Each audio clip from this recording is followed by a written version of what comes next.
are live here, ladies and gentlemen. Welcome to the Truth Podcast. I am your host, Neek Robinson. I am actually here with my cousin Eli Fox. He is a creative out of Des Moines, Iowa. So Eli, tell everybody that does not know you just a little bit about yourself. Yo, Neeks, first off, I just want to say, man, thank you for having me on the show. Appreciate you coming on, man. So much. I can't thank you enough for, being able to work with you and see how your creative development as well. But man, I'm going to be honest, starting off, just a little bit about me. As you may know, but for those who don't, my name's Eli.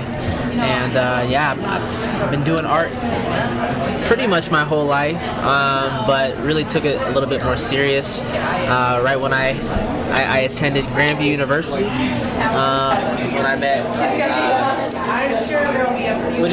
which is where I met some of my roommates, my closest roommates, that we were all able to get creative together, and I think that's what allowed us to grow in our art form was, to be in one space, see how people worked, see how people, were getting down. So absolutely, man. So we're gonna kind of dive in a little bit just on Eli's little backstory here. So I got a few questions for you. So I kind of just asked you, who is Eli Fox today, and how old are you? That'll be kind of like the first question that I'll kind of ask. Wait, how old am I? Yeah. Okay.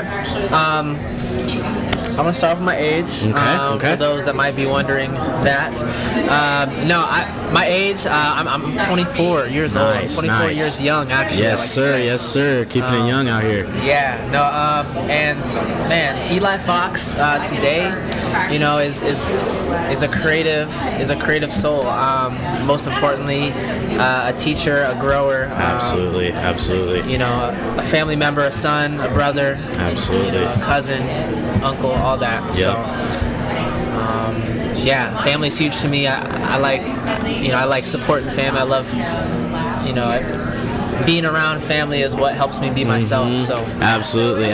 Yeah, I had to give my cousin Eli Fox, because we're really into the same things, honestly. It's crazy how the same we are, even though we are family, we got the same blood and everything. But it's kind of crazy, because a lot of our other cousins and family members are not really into the same stuff that we are. But it's just kind of wild that the cards just played the way that it did and everything. And I'm super excited to have you on the podcast here today, Eli. I appreciate you, brother. So tell me a little bit about your childhood, and what were some of the biggest struggles and biggest ups that you had kind of going through. Just kind of tell them where you went to school, maybe stuff like that. Yeah.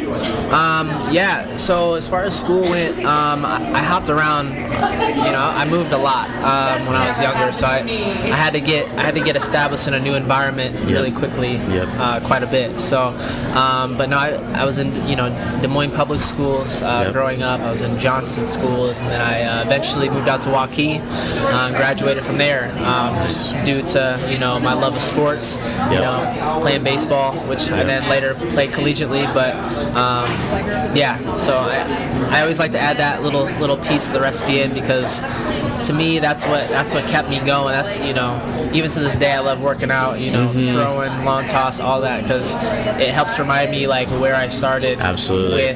with how to overcome challenges. Yep. How do you think, what was your biggest struggle going from a Des Moines public school that is very diverse to some place like Waukee and Johnson that doesn't really have a lot of diversity? Do you feel you struggled with that? I think the biggest struggle for me with that was trying to relate to others. Yep. That didn't have the same background as me. Yep, absolutely. And it kind of put me in a position of, I kind of held it in more instead of being more vulnerable with it. Yep. Which later it later then kind of blocked some of my creativity, which I wasn't able to maybe fully release. Yep. But it was when I went to Grandview was when I allowed myself to refine that. Really get into it. And configure my history and where my family came from and what my bloodline is and just where who I am, who I am in general. And yeah, I'm sorry. What was the second part? You're good. It is actually just like, what do you think like what was like your biggest like struggle with it? And you kind of just went over it, so we're good on that. So like, how long have you been in like the art scene? Do you feel like you've always kind of had it in you, or like kind of tell the people like what exactly, how long you've been into the art scene? Yeah. So the art scene has always been happening, but I think the first step for me was when I left school. Okay. You know, I actually got to experience real life situations. Absolutely. And that's where I met some of my, truest mentors as well. Shout out to Emmett Phillips, shout out to G. Thomas, shout out to, all them guys, man. All those guys who have really, allowed me to, have pushed me and challenged me in ways where I never really saw possibilities, but they saw it for me enough to keep pushing me. Yep, so, absolutely. Do you feel like what do you feel like was like the thing that kind of started, so you're into photography and videography right now, what do you think was like the first thing that kind of got your juices flowing for like being into art? I think with that, with the photography and videography, I'm always trying to build in stages, but I think the first stage or the first step that I took to kind of integrate into like what I'm doing now was a project that I did that I was completely shunned on, actually, and professors neglected everything as far as my skill in it. They just completely tore it apart. Okay. But I think, and let me just add to it was a photography / videography project that I did, or they assigned me. Okay. And I did it, and I felt, I was doing the best I did, and they're like, nah, this is awful. Wow. Like you need to go to a different school, like type thing. And at that point, I was like, you know what? I can either take that fully in, or I can take it to heart, Yep. And for me, I'm always up for a challenge, So I was like, I'm not gonna let these professors tell me who I am. Exactly. I want to see what it's like in the real world to actually experience. Absolutely. This type of art, Yeah. This way of life.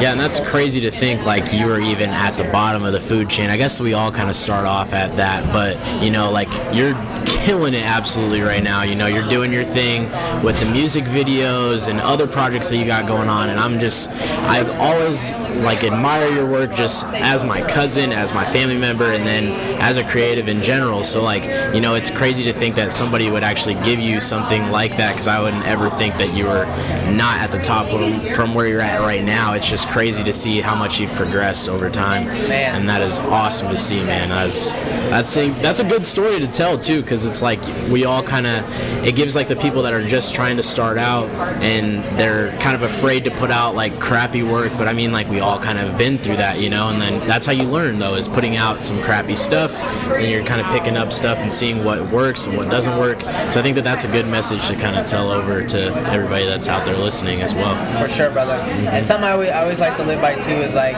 even if you think it's bad, put it out. Exactly. Just keep making work, and eventually you will find and tweak and adjust things enough to where you will understand the aesthetic of what you're doing. Yep, absolutely. So it's like, just keep going with it. Keep going, man. Yeah, just keep pushing. So piggyback off of, you talked about your experience at Grandview. So you went to Grandview for 2 years, is that correct? Yeah, I went there for 2 years. I did my athletic thing, played baseball, loved it.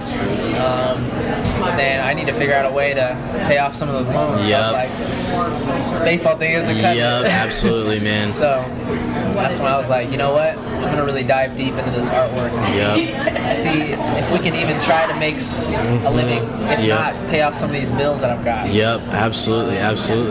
School's so expensive. Yeah, I know, man. And like now it's like hit or miss with the whole school thing, because I feel like I've talked about it in numerous times, like with other family members and then friends as well. Just like, you don't really need school anymore. I feel like it's an outdated thing almost. Like, I think that especially in our day and age, due to the internet and everything else, like, and there's people like Mark Zuckerberg that made like Facebook when he was in college, like he didn't even have a degree yet. So it's like, that could be anybody could do that stuff. And I think that it doesn't even take a degree now to be successful. I mean, like, there's a lot of people that do have degrees and they're not even making anything. Like, they're making under like $30,000 a year just due to like, the crappy job choice that they picked due to their degree. And it's like, okay, you kind of set yourself up for failure almost, and you wasted all your money. And it's like, it's just tough. Like, the school thing is like a tough thing to kind of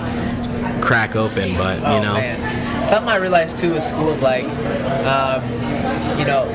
when the time came to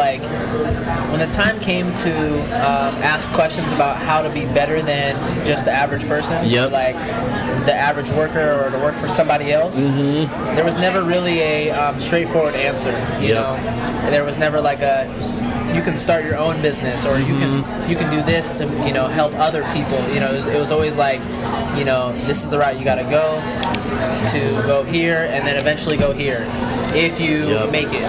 It's like, okay, well, what if I don't want to do that? Yep. And I think that something that you kind of touched on, asking questions, I feel like is the biggest thing that somebody can do. And I think that, the school thing can be good for that in a sense, because if you have a professor that you really enjoy listening to and they seem to have it figured out, they can kind of give you some pointers on to how, like, so say if you're in like a business college of some sort, then, asking your professor, like, what is it that you do, and like really getting a feel for like, how is this business thing going to relate to me outside of school versus just in the classroom. Like, I mean, you're not going to really be able to do anything if you're just going to be worried about your English papers and all this stuff. It's like, that's not going to apply to your regular life, so you have to learn everything that you can while you're in school, or just asking questions to people that are actually in the business world, and just getting a feel for everything, because I feel like in my mind, I think that there's no dumb question to ask, because regardless, if you ask it, somebody else could have been thinking that and wondering that, so then you just get that clarification and everything's good, and you learn a little bit of little snippets and little nuggets along the way. I think that the questions are the biggest thing that you can ask. Absolutely. And like, for me, like, I'm not completely against school. I'm actually even considering going back to school. Yep, but like, absolutely. I think it's the point where it's right out of a pretty delicate time in your life where you're transitioning from childhood to adulthood real quick. And it's just those type of decisions may need to take some nurturing and developing, and even understand that you even want to go there or go in that direction. Yep, absolutely. I think that the school thing is definitely tough, especially like going from high school to college. I think that in some like districts of school, it's like almost the norm to do that. So like in like the Des Moines Public School District, the college thing is like up in the air for everybody. I feel like it's either like 50% goes to school, 50% doesn't go to school.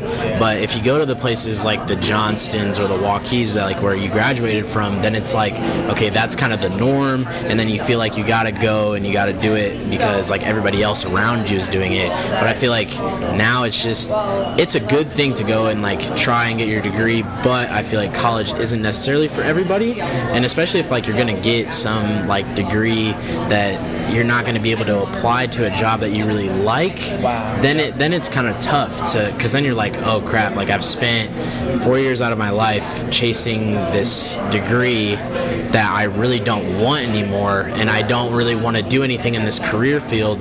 So it's like, okay, now I'm kind of stuck. I'm stuck in this rut, So it's just tough to kind of figure that out. And I think that at the age of 18 and deciding on a major, it's like, oh shoot, this is like, why is it got to be 18 to for me to figure out what I want to do for the rest of my life. You know, I think that that's like the toughest thing as like a teenager, and just being a young human being. I think that it's just tough to kind of figure that out. And you know, I think that going to school now, I see a lot of people that are a little bit older and they have either been going to school kind of periodically throughout their years, and they're just trying to get it figured out, because I think that honestly, I personally want to get it done right away just to kind of get it done and over with, but you know, I think that if you don't have a good head on your shoulders, it's almost like, okay, I got to pick the right thing right now, and I'm super nervous to do it type of deal, you know? So I think that it's just tough for some people. Yeah, and it's like, I think it goes back to, you know,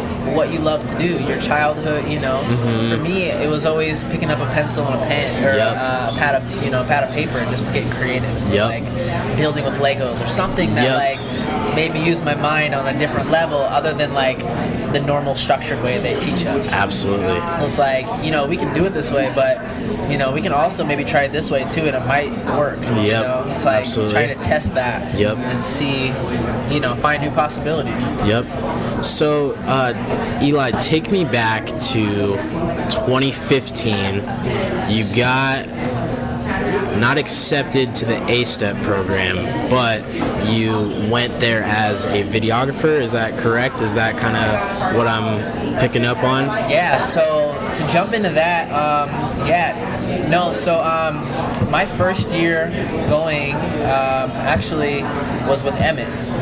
He was kind of the first, you know, big dog runner-up to go to New York and do the whole A-Step thing through his theater arts, you know, KTACTF, I believe, which is something he went through with Grandview through his theater program. And so from that, he was able to, you know, make that connection. But he you know, was like, yo, would you like to, you know, come with and get some video? Awesome, man. Now let's make that, dude. Make it happen. And he's like, all right, we need to catch the bus at this time and this time. Can we make it happen? I was like, we don't have any other option. We gotta do it. We gotta do it. That is awesome, man. Yeah, and for the people that don't know what the A-Step program is, me and Eli have both actually been through it, and it is basically a program where they choose 50 different artists around the United States or the world even, and we are all housed for this conference in Juilliard in New York City, and it's like it's only been open for 5 years? Like there's only been 5 groups, I think. Shout out to Mary Mitchell, shout out to Alejandro, shout out to every A-Step member.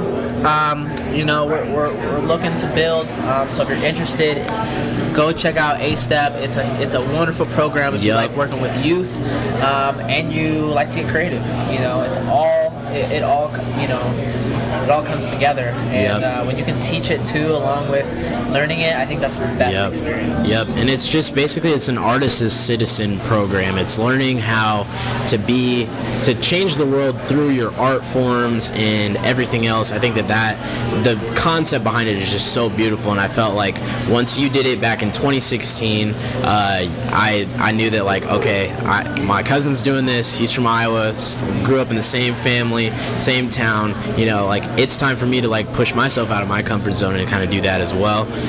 So Eli, tell us a little bit about your experience in the 2015 as just going there as a photographer and videographer versus like actually doing it for yourself in 2016. Like kind of tell the people about that a little bit. So the first year I went in, it would have been 2015 with Emmett. You know, I was on my first time in the Big Apple, so I was like, oh man, this is gonna be something different. I gotta be ready for anything. That is a big city, man. It is a big city. And now, it's huge. Mind-boggling. It's full of just everything. It's culture. It's everything that you know. There's a lot that goes on behind doors, but it's like, you know, everybody is connected, and they're trying to fight for a better cause. You know, and like they see things and they're aware of things that are happening. They want to change it.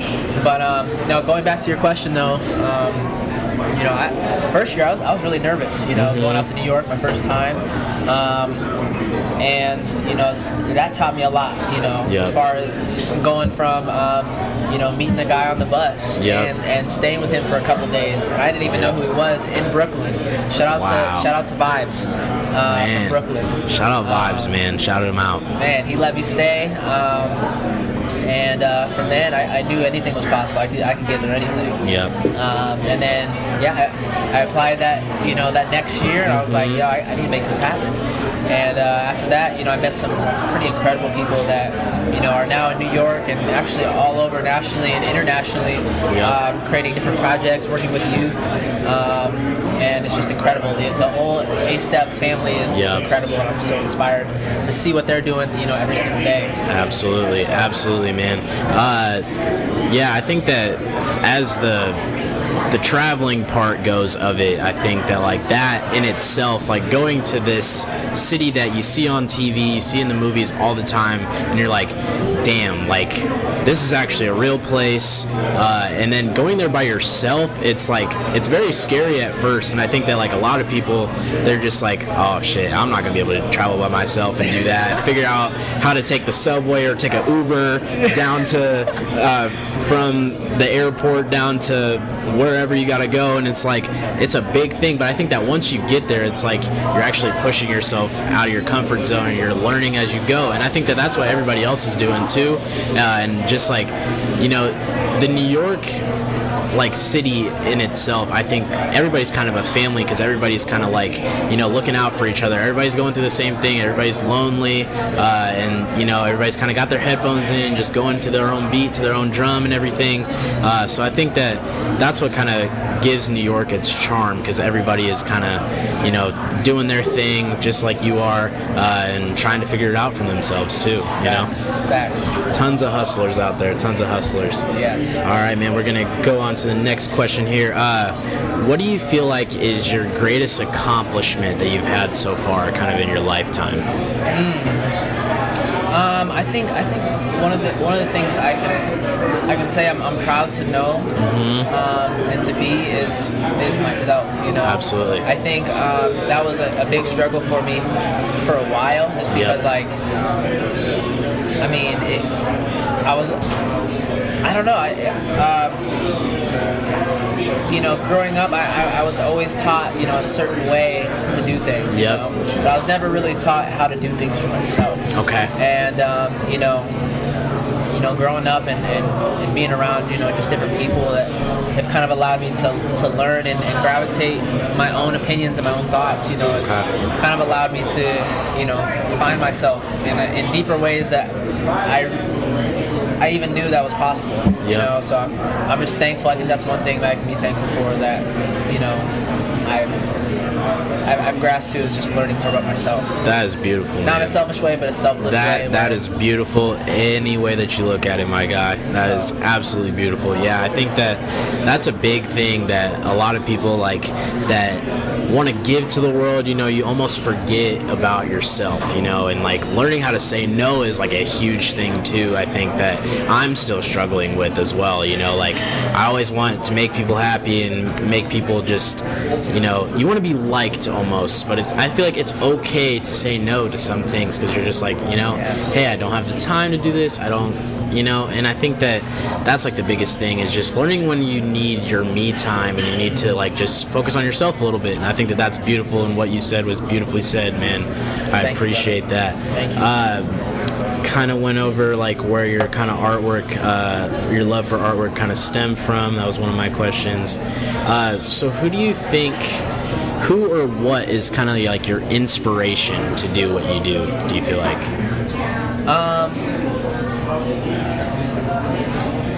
I think growing up, it's always like, growing up, my biggest inspiration was my dad, because he for me, took art to like the next level, whether it be a drawing or, which, I keep everything, so I've got multiple, like, millions of art. Actually, if you go down to the Des Moines Dart transit station, you'll see a piece that him and I did together. Wow. We painted, and it's up there. So if you guys go check it out, it's on and up in there. So I'm gonna have to go check that out for myself, my guy. Shoot. Yeah. That's so awesome. That was something, he was kind of one of my biggest inspirations because he was always the one to, kind of challenge me a little bit, like, you can do a little bit better than that. He wasn't always like, hey, that's great, E. That's great work. Great work. He actually challenged me and see, kind of got out of me my own artist. So, let's say that's awesome. Pops. That is awesome, man. That is awesome. Tell me just a little bit about like your future plans that you kind of have. Like, is there anything like big on the bucket list that you got to do right now? Is there anything that's like coming up here, like through the holidays or anything? What do you think is like the next move? Man, major moves for this fall and coming winter. As far as right now, we're looking. Me and the team, we're looking to, upgrade in space right now. As far as studio space here in Des Moines, LA, Atlanta, wherever we can, just to, be able to collab with other artists. And get our movement out. Absolutely. And just continue inspiring and traveling and doing the things that, that make me an artist, which is just being me and being that inspiration for somebody else. That is awesome, man. That is awesome. Yeah, I think that there's a lot of different groups out of Des Moines that are trying to take the next step and like developing this into a full-time career or business, and I think that's beautiful, and I'm super excited for just the scene of Des Moines because I think that it's growing so much. I've had this conversation with my friend Parker that was on the podcast previous. He has been doing his thing with like his photographer friends and videographer friends as well, and I think that we were talking about just like it's any day now somebody's gonna put out something and it's gonna blow up and it's gonna be like, that's it, and then Des Moines is gonna be put on the map, and I'm hoping that one of these days there's gonna be somebody out of Des Moines that just takes off, and then that's like the guy in Des Moines, or that's the girl in Des Moines to like, you gotta chase that and you gotta be that, so I'm super excited for that, I think, in the near man, future and like as well. with that, that guy that does that, I hope that he, makes the platform for others so they can absolutely go and travel and do what they need to do absolutely as an artist, because that's what I see a lot here too in Des Moines is like, people want to be the best, but they also, I can see a lot more support happening in Des Moines that I haven't been seeing lately, but it's like you say, it's growing. Things are happening. People are starting to evolve in other, different cultures and different arts. So, I have high hopes for Des Moines, man. It's growing. It's looking great right now. We just, absolutely, with Mainframe opening up. Shout out to Mainframe. Shout out to Saban. With that being, a huge platform for people to grow and expand and connect. Absolutely. I think that's a, really great way to watch artists grow as well. I think that's like the biggest thing that we need to do as people of Des Moines, and citizens of here, is just kind of supporting everybody's artwork that you see, and like just giving them, if that's like on Twitter, if that's on Instagram, Facebook, whatever, sharing it out for other people to see, because I think that's the biggest thing, is like you're putting it out on your platform knowing that you support it, then other people will see it, and that's the best way to get somebody to pop off. I think that the jealousy thing almost is like the biggest thing in Des Moines, and that's the biggest problem that we have, because everybody's like worried, like, oh shoot, they just put out something, damn, that means I gotta go and I gotta do my thing, so I'm not gonna retweet their stuff. But I think that like it's healthy to do that, because it's like it's a little bit competition, it's a little bit like, okay, he's over here doing his thing, Eli's over here doing music videos, he's traveling to Atlanta, he's doing his thing. It's like, what am I gonna do next? You know what I mean? So like, what am I gonna do to try and get up onto that level as well? But I think that comes with like, you don't want to compare yourself to other people, but it does kind of push you out of your comfort zone a little bit to kind of try something a little bit bigger than what you did previous, and just kind of keep climbing up that ladder. I think that's the biggest thing to do. Yeah. So getting into the closing questions, this is kind of the questions I ask everybody that comes onto the podcast. What is one thing that you have to do in life? Like, what is the one thing that, like, when it's said and done and Eli's story is wrapping up, what is the one thing that you want to be able to tell everybody that you did or you accomplished?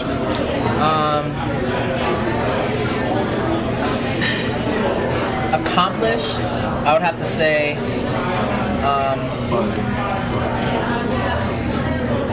It's a heavy question, man. Take it easy and let it marinate if you got to, man.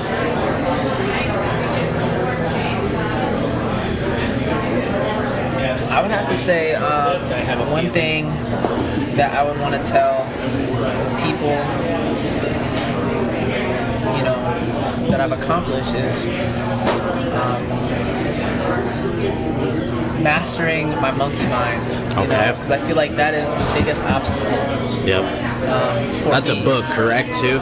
The Monkey Mind is in that book? It might be, yeah. I think you're right. I didn't know if you referenced that through a book or whatnot. It might be. I think I've heard of it, low key. I think I've heard of it. I'll have to check that out. Heard of it. Yeah. But yeah, I think that was something for me that I would say that I've accomplished was like being able to control like my thoughts. Yep. And how I judge myself from those thoughts. Absolutely. Like realizing like I just needed to detach from all that and go with what I really felt. And stay grounded, man. I think that's a beautiful thing to kind of live by too. I think that, especially in the social media generation that we're living in currently, I think that it's very easy to, like what I said earlier, to compare yourself to other people, but you have to realize that the people that you see out on vacations and, hitting these high points of their lives, they're not really sharing the lows. It's like what you see on Instagram, what you see on Facebook, it's a highlight reel. It's not really like the low points of their lives that they're living through on the day-to-day basis. They're getting to their points where it's like, okay, I want to share this out to the world. I want to let everybody know. And I think that's the biggest thing is like learning not to compare yourself to everybody else and just like being you, And I think that what you said, just learning how to master your mind and just kind of block that out, I think that's beautiful as well. So last question is, I want you to imagine that I have a copy of the New York Times in my hand right now, okay? And it's written from 10 years from now, and the cover page is a picture of you, and there's an article written about you as well. So what is that picture of, and what is in that article?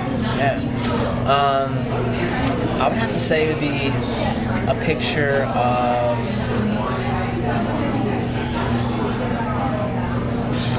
it would have to be a picture of me with a huge community of people.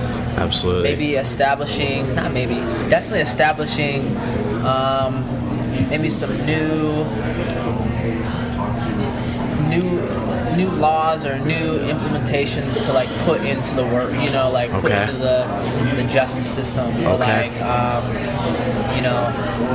for me, I would love to see more truth of people's cultures come out rather than how Americans view culture. Absolutely. So I would love to see some more truth. So with that being said, I'd love to see. Oh, that's a good question, brother. Yes, sir. Yes, sir. That's how we do it over here on the Truth Podcast. Yes. Come correct. Yes. So yeah, I'd have to say I would want to.